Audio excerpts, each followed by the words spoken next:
Good morning, children. So let's start with our next chapter of this term, that is chapter number 6, Indian Democracy. So read these questions which are given in your brown box and answer them. In which city can you see the Parliament of India? Answer is Delhi. Which political party has presently formed the union government in our country? That is your Bharatiya Janata Party. In short, you can write BJP. Next is, by which process is the Prime Minister elected in India? That system is called as a electoral system. In which city is the High Court of your state located? Our High Court is located in Chandigarh.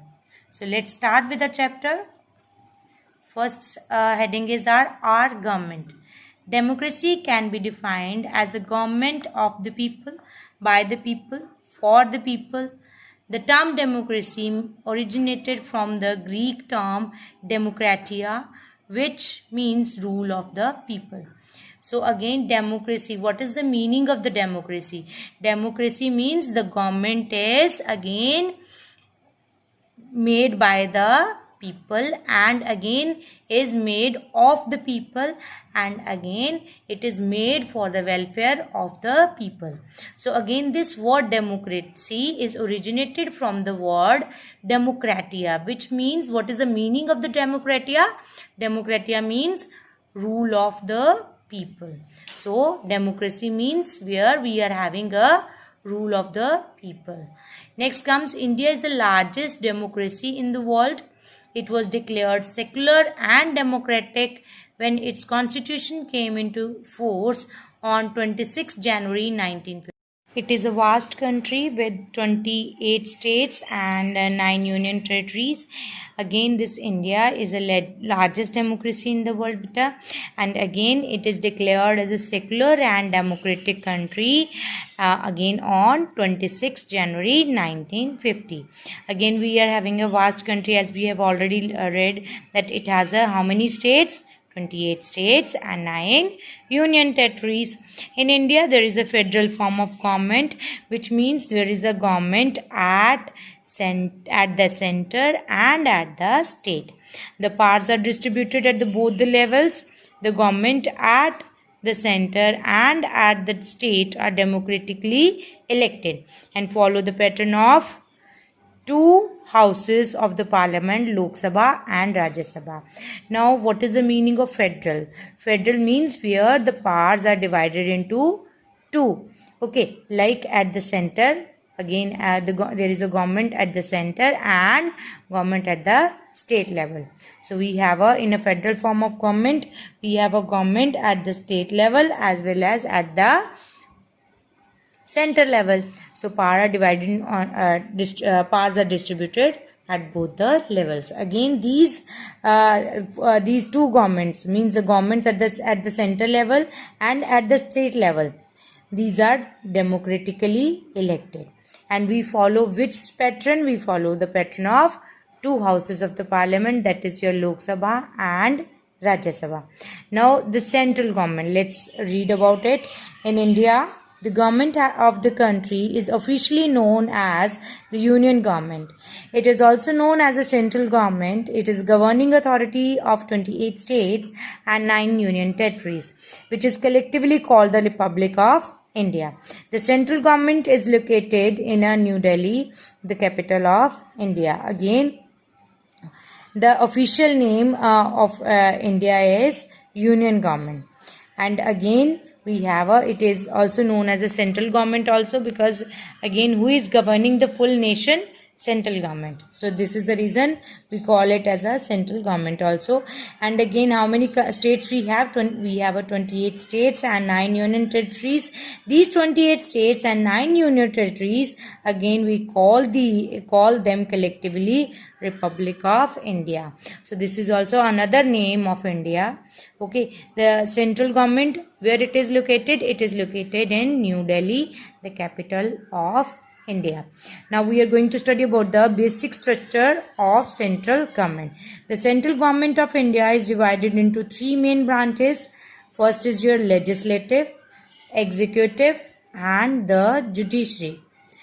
The legislature makes the laws. Once the laws have been passed, it is the duty of the executive branch to ensure that these are followed by all. The judiciary interprets the law. This means that if someone breaks the laws of or feels that the law is not fair, he can go to the judiciary to seek justice. Okay, this way we can understand again how this central government is again divided into.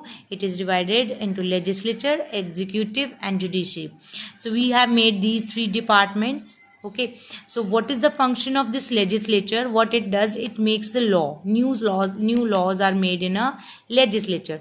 Suppose this legislature has made the law, so next duty comes to the executive. What it does, it enforces those laws on us.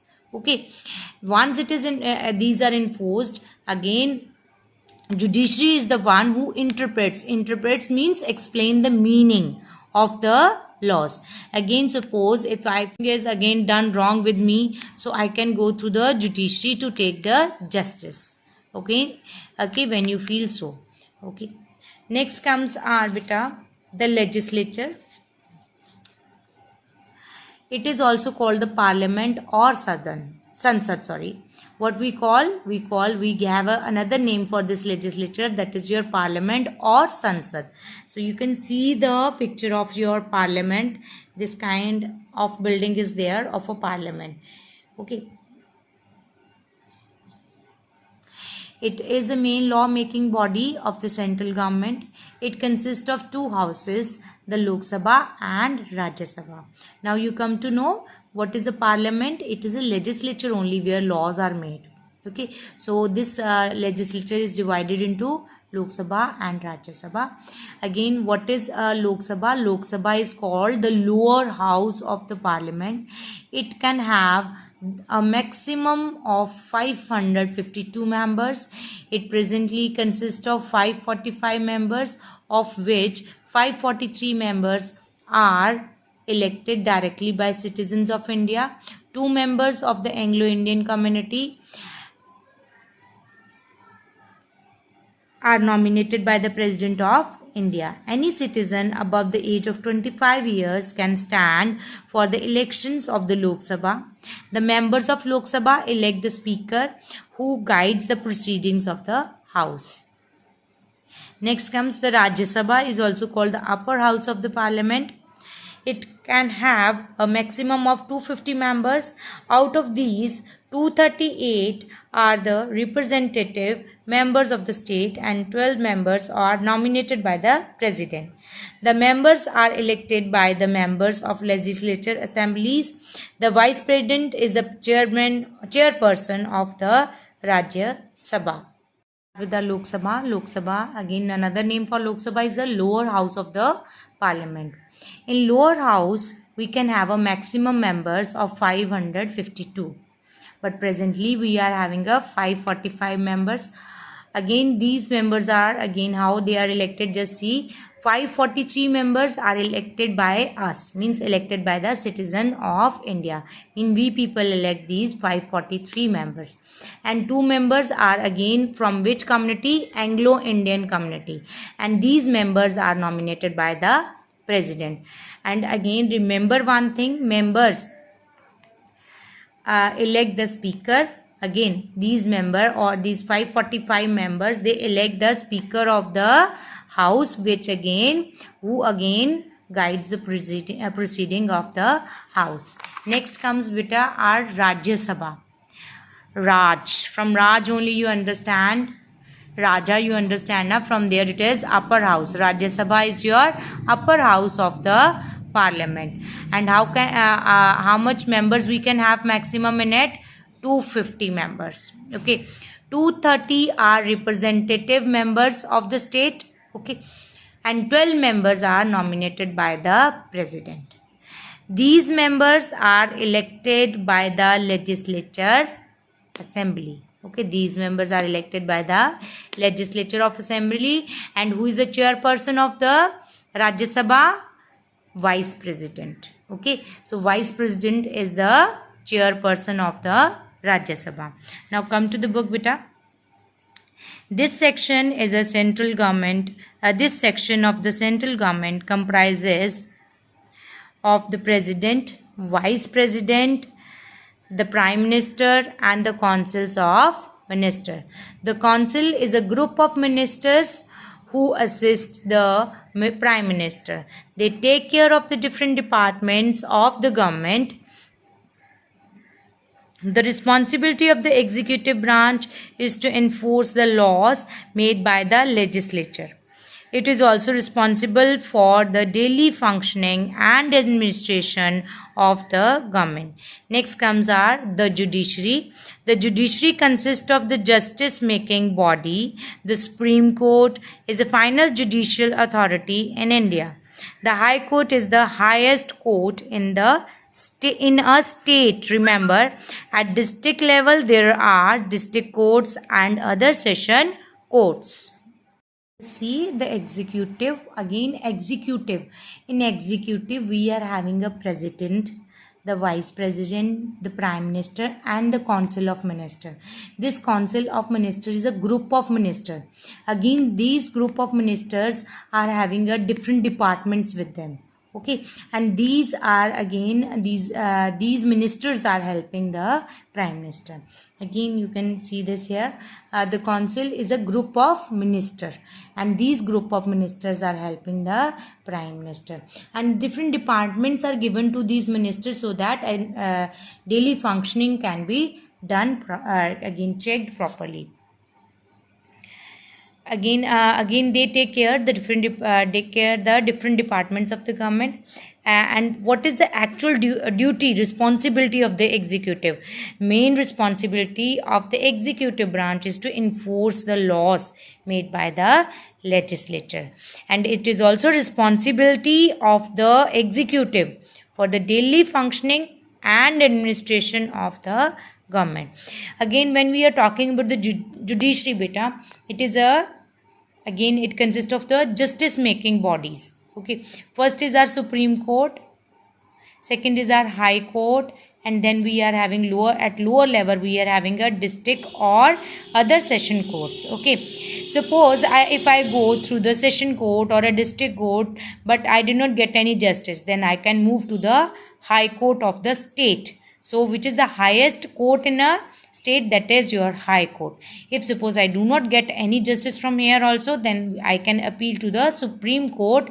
It is a final judicial authority in India. So what is a final judicial authority? Means supreme power it holds.